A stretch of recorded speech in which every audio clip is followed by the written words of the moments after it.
자, 우리가 오랜만에 수요 공부하게 됐습니다. 세 단계로 우리가 수요일 공부합니다. 첫 번째는 찬송가 같이 부르기 설명하고 은혜를 나눴습니다. 두 번째는 책 소개입니다. 오늘 여러분들에게 소개할 책은 제목이 조금 이상합니다. 신이 없는 세상입니다.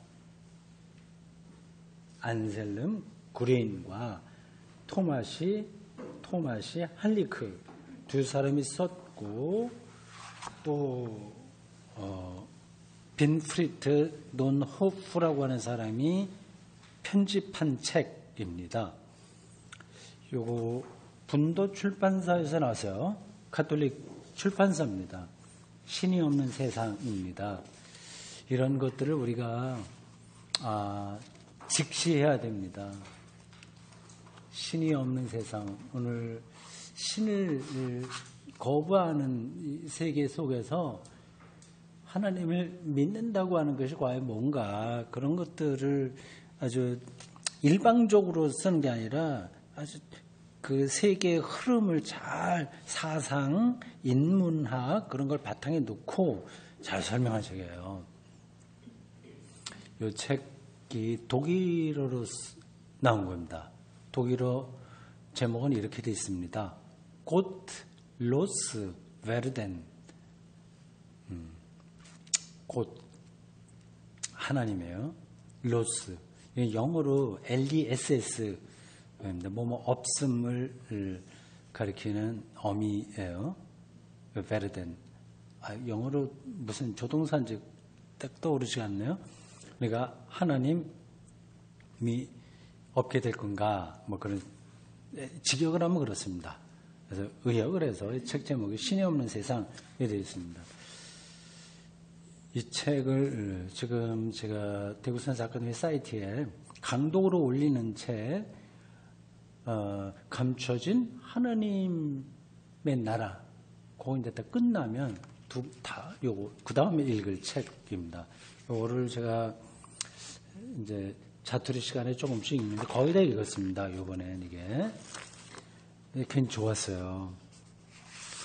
요거를 여러분들 한쪽을 같이 읽어볼까 해서 복사해서 가져왔습니다.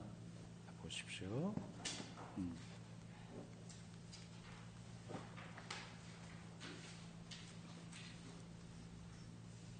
자, 144쪽과 145쪽입니다. 맞죠? 네.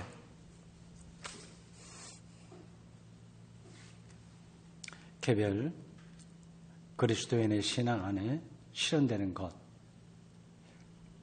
개별 그리스도인이에요. 우리죠. 각자 신앙 안에서 실현되는 것.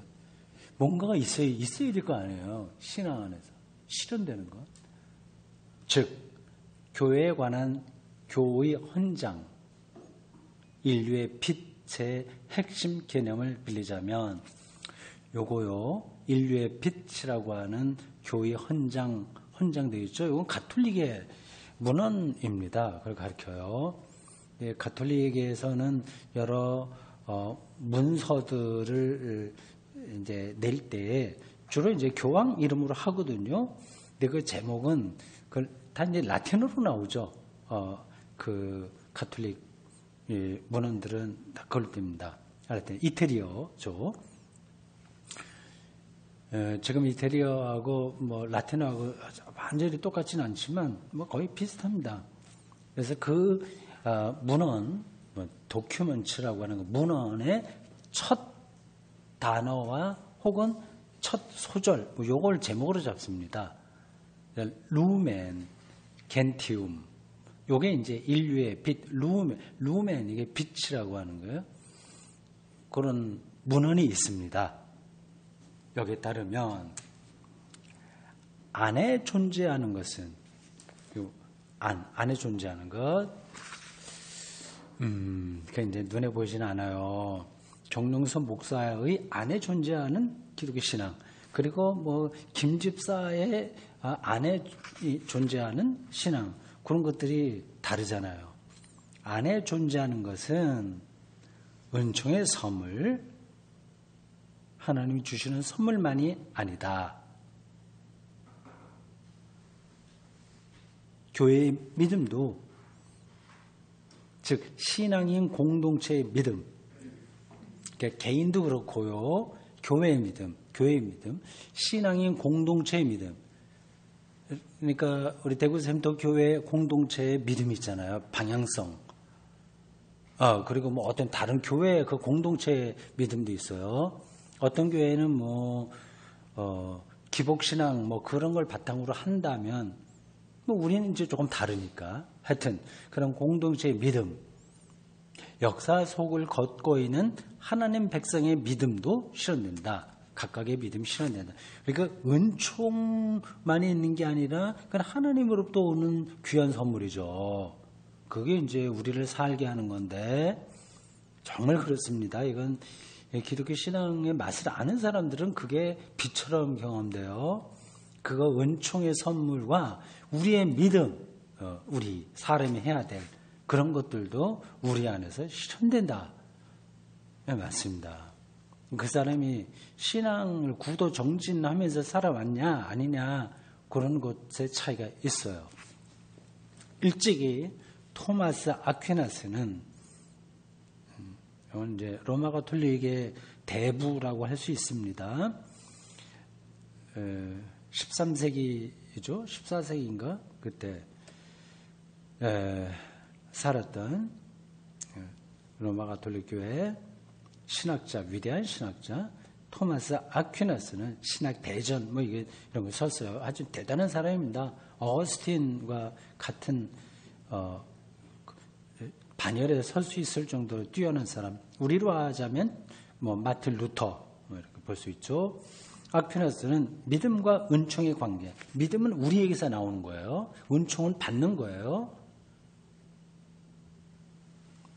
그런 관계. 믿음과 이성의 관계에 대해, 그리고 암시적인 믿음에 대해 강조했다. 암시적인 믿음이라. 이건 뭔지 제가 정확하게 모르겠네요. 암시적인 믿음. 좀 더 가보겠습니다. 그의 학설은 은총, 곧 신적인 삶 자체가 믿음을 일깨운다는 것. 그 덕분에 믿음이 이성에 빛을 비추며 다시 그 도움으로 이성이 믿음과 함께 한계를 넘어 신의 자기 전달을 받아들인다는 것이다. 딱딱하죠? 여기 세 가지가 같이 연결되는 것으로 설명돼요. 은총, 믿음, 또 뭐죠? 이성. 이게 서로 이렇게 연결되면서 우리가 현재의 삶을 초월하지 않으면 구원받지 못하는 거예요. 계속 우리는 제한받고 있어요. 먹어야 되고 이거저거 복잡합니다. 이건 정치도 그렇고 경제도 그렇고 자식 교육 키우는 것도 그렇고 하여튼 인간 삶에 한두 가지 문제가 아니죠. 근데 그러한 한계를 넘어 신의 자기 전달을 받아들인다. 이 세 가지가 같이 된다는 거예요. 세 가지 기억해 두십시오. 믿음, 은총, 이성. 옳고 그른 걸 판단해야 되니까. 세 가지 단어 꼭 기억하십시오. 그런데 동시에 하나님은 믿음이란 이 선물을 수용하거나 거부할 인간의 자유를 전적으로 존중한다. 자유의지가 이걸 거부하게도 만든 거죠. 우리가 스스로 거부하는 거죠. 하나님 믿음의 행위는 전적으로 자기를 하나님께 맡기는 삶의 태도가 믿음인데, 믿음의 행위는 자유로운 행위일 때만 진정한 것일 수 있다. 무조건 믿는 거 이게 아니라는 겁니다. 광신적으로 믿는 거 이건 믿음이 아니죠. 이럴 때만 믿음의 덕성일 수 있다. 믿음이 정말 믿음다워진다는 겁니다. 자기가 자유롭게 선택하는 거죠. 신은 믿음의 대상으로 계속 신비로 남고 어려운 표현들을 우리가 많이 봅니다. 굉장히 근데 중요한 거예요. 하나님은 믿음의 대상으로 뭐라고 그래요? 계속 신비로 남. 하나님을 다 몰라요. 아무리 가더라도 신비로 남습니다. 바로 그렇기 때문에 신앙의 구름 속에 발을 들일 용기도 믿음의 일부다. 신비이기 때문에 자기가 구름 속으로 자기가 발을 딛는 것과 같은 경험인 거예요. 그러니까 용기가 필요한 거예요. 이건 뭐 확실한 것도 없는데 신비에다가 자기의 운명을 맡기는 거 바보야 이렇게 생각할지 모르겠는데 그거 말고 다른 삶이 있나 한번 생각해 보세요. 아주 확실한 삶이 뭐가 있나 생각해 보세요. 없습니다. 그러니까 이렇게 하나님의 신비에 마치 구름 속으로 자기가 발을 딛는 것 같은 용기로 하나님에게 자기 운명을 맡긴다는 것은 세상에 이거저거로 똑똑하게 사는 것에 비해서 조금 좀 부족한 거다 그렇게 생각할 필요가 전혀 없습니다. 세상살이에서 이루는 것 정말 아무것도 아닌 거예요. 무의미하다는 뜻이 아니라 늘 그렇다, 그렇고 그렇다. 이성은 믿음을 진정한 것으로 지지하는데 도움이 될 수 있다. 이 세 가지 관계를 설명한 겁니다. 은총, 믿음, 이성. 이성 없이 광신으로 무조건 믿는 거 이럴 때는 믿음의 덕성이 떨어지게 되는 거죠. 사이비 이단들에게 그런 경향이 많이 나타나죠. 뭐 정통교회에서도 뭐 그런 거 많죠. 그리스도교 믿음은 이성적인 믿음이고 나는 그리스도인으로서 이성과 양심에 어긋나게 믿어서는 안 된다. 그렇지만 합리적 근거들이 있다고 해서 믿음에 충분한 것은 아니다. 한갓된 인간의 한갓된이라고 하는 표현이 뭐죠? 쓸데없다는 건가? 한갓된. 그냥 대충 의미는 알겠죠? 한갓된 인간의 특성공론, 즉 한갓된 합리적 동의가 믿음을 대신할 수는 없다. 그러니까 작은 인간의 그 논리 이런 것으로 믿음을 대신할 수 없다. 믿음은 언제나 은총의 선물이다. 정말 하나님께 자기를 맡기는 것은 그냥 뭐 합리성을 뛰어넘는 겁니다. 그런데 비이성적인 것은 아니되 합리성을 작은 합리성 그걸 뛰어넘는 은총의 선물이다.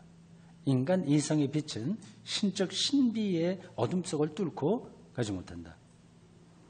은총이라고 하는 거죠. 신적 신비의 어둠 이런 표현들도 참 낯설죠. 근데 이런 것들이 익숙하게 여러분들이 들어온다면 대단히 그 높은 수준에 도달한 겁니다. 책 읽기에요. 신적 신비의 어둠.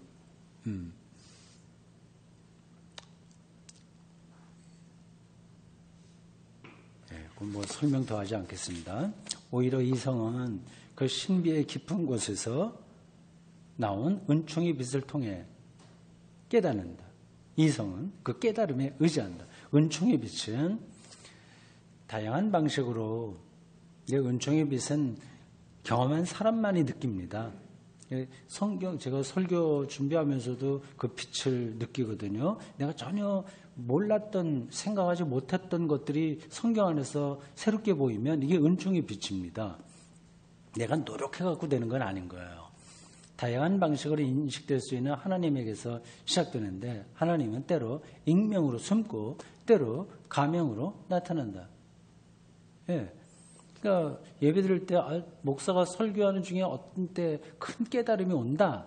그럼 이제 목사가 하나님은 아니잖아요. 근데 목사의 설교에 숨어서 하나님이 어떤 사람에게 말씀하시는 거죠. 뭐 꼭 목사의 설교만이 아니라 길을 가다가 이러한 겨울철인데 어디에 조그만 꽃이 펴 있는 게 보이면 와 이게 뭐 어떻게 된 건가 그러면서 생명의 신비로움 이런 거 느끼지 않습니까? 숨어서 하나님이 익명으로 우리들에게 말을 거는 거죠. 세상은 정말 신비롭습니다. 하나님의 신비라고 하는 말은 곧 세상이 신비라는 뜻이에요. 어떤 개별 그리스도인도 역사 진행 과정에서 펼쳐지는 계시 전체를 이성으로든 믿음으로든 명백히 파악하고 그걸 포용 다 받아낼 수 없다. 인간 기껏해봐야 뭐 90년 사는데 그걸 좀 철이 들어서 사는 거 뭐 6, 70년밖에 안 되는데 어떻게 모든 걸 알겠어요. 개인의 믿음은 어느 특정 시점에 언제나 암시적이다. 그 얘기군요. 아까 암시적이라고 하는 게 그 뜻이군요. 그러니까 전체를 아는 게 아니라는 뜻입니다.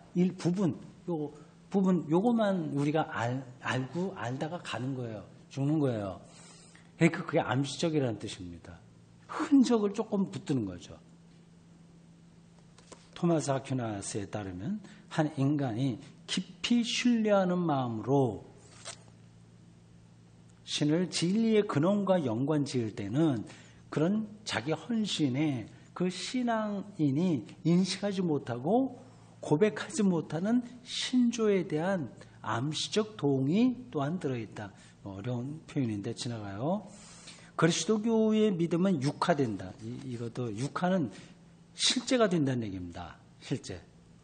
그리스도의 믿음은 그냥 공중에 떠도는 게 아니라 실제 삶의 능력이 된다. 이렇게 봐야 돼요. 믿음은 신앙인 각자가 보물과도 같은 전통에 함께 참여하는 것이다. 전통이 무슨 전통일까요? 그리스도교 전통입니다. 그게 보물과 같다고 하는 거예요. 2000년 그리고 유대교까지 다 뿌리를 거슬러 올라가게 되면 3000년 전통이 있는데 그 안에 보물이 쌓여 있는 거죠. 그 우리가 신조, 사도신경을 한다고 할 때는 로마 교회 신앙에 우리가 참여하는 거거든요. 지금 이게 놀라운 겁니다. 하지만 동시에 믿음은 신앙인 각자의 반복할 수 없는 인생사로도 사고와 지각 방식으로도 구현된다. 이거는요. 그러니까 기독교 신앙 전체 역사 안에서 우리가 그 믿음에 참여하면서 동시에 개인이 내가 뭐 실현당했다, 아니면 사업이 잘못됐다, 아니면 잘됐다, 그러한 개별적인 인간 삶에서도 믿음이 구현된다. 지금 제가 설명을 잘하고 있나요? 전달됩니까? 네. 요 다음 그 마지막 패러그래프가 중요합니다. 믿음의 선물은 밀랍 인장처럼, 그건 도장이에요. 도장 생각입니다. 밀랍 인장처럼 순전히 기계적으로 우리 영혼에 찍히는 것이 아니다. 나는 이렇게 말하겠다. 믿는다. 믿음 속에 산다는 그 소명은 오히려 우리가 써야 할 수준 높은 에세이, 신앙적인 에세이의 주제를 위임하는 것이나 음악 작품을 창조적으로 해석하는 것하고 비슷하다. 이거 멋진 표현이에요. 네? 믿음으로 산다고 하는 것은 가장 높은 수준의 에세이, 그렇게 생명, 구원, 하나님 나라, 이게 가장 높은 거 아니겠어요? 그거를 이제 받은 거예요, 우리가. 그 주제를 받아서 선생이 아이들에게 그래, 인공지능의 시대에서 우리의 학교 생활이 뭐 어떻게 되냐, 그냥 제가 막 생각나서 하는 겁니다. 그런 주제로 에세이 써봐라 말해줄 수 있잖아요. 중고등학교 학생들에게. 근데 그거하고 비슷하다는 겁니다. 믿음으로 산다고 하는 것은 그 주제를 받았어요. 근데 그 주제만 받았지 답을 받았나요? 답은 안 받은 거거든. 답은 자기가 찾아야 돼요. 근데 답이 근데 결정이 됐나요? 아니거든. 그는 그 사람의 경험에 따라서 얼마든지 다르게 표현될 수 있는 겁니다.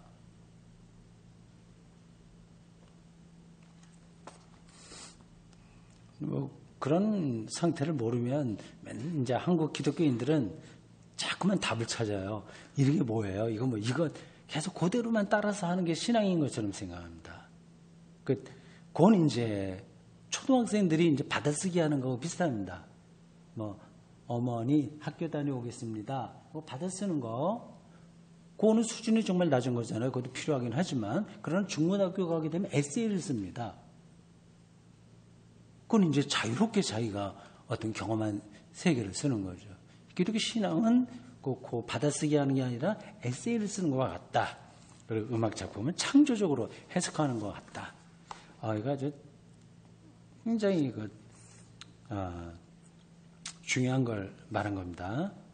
다 그래요. 우리가 발 딛는 세상이 복잡할수록 믿음으로 사는 삶은 그저 명령과 금지만 이행하는 태도가 줄어들고 뭐 해야 돼, 뭐 하지 말아야 돼. 요런 태도, 요런 데에 있는 것이 축소되고 어때요? 예술과 더 비슷해진다. 예술은 창조적인 거거든요.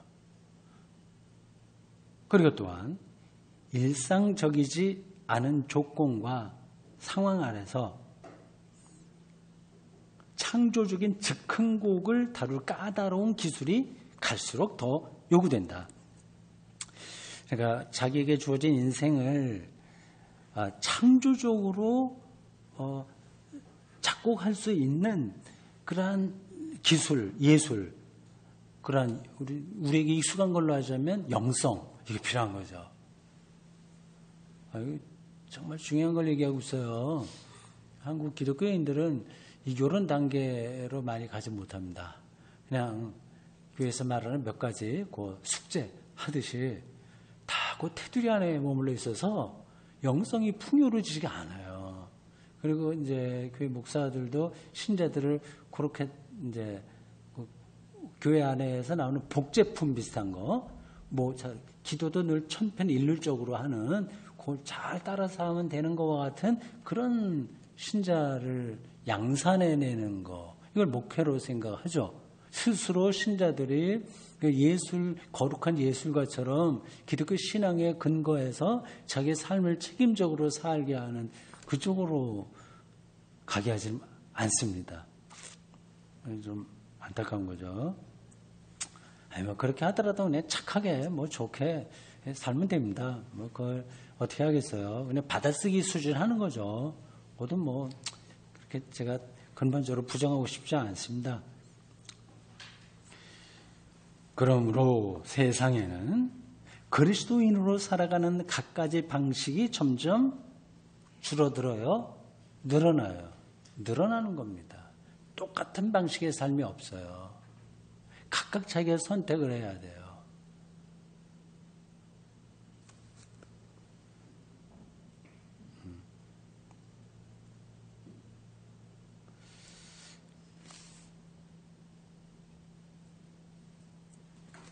여기까지입니다.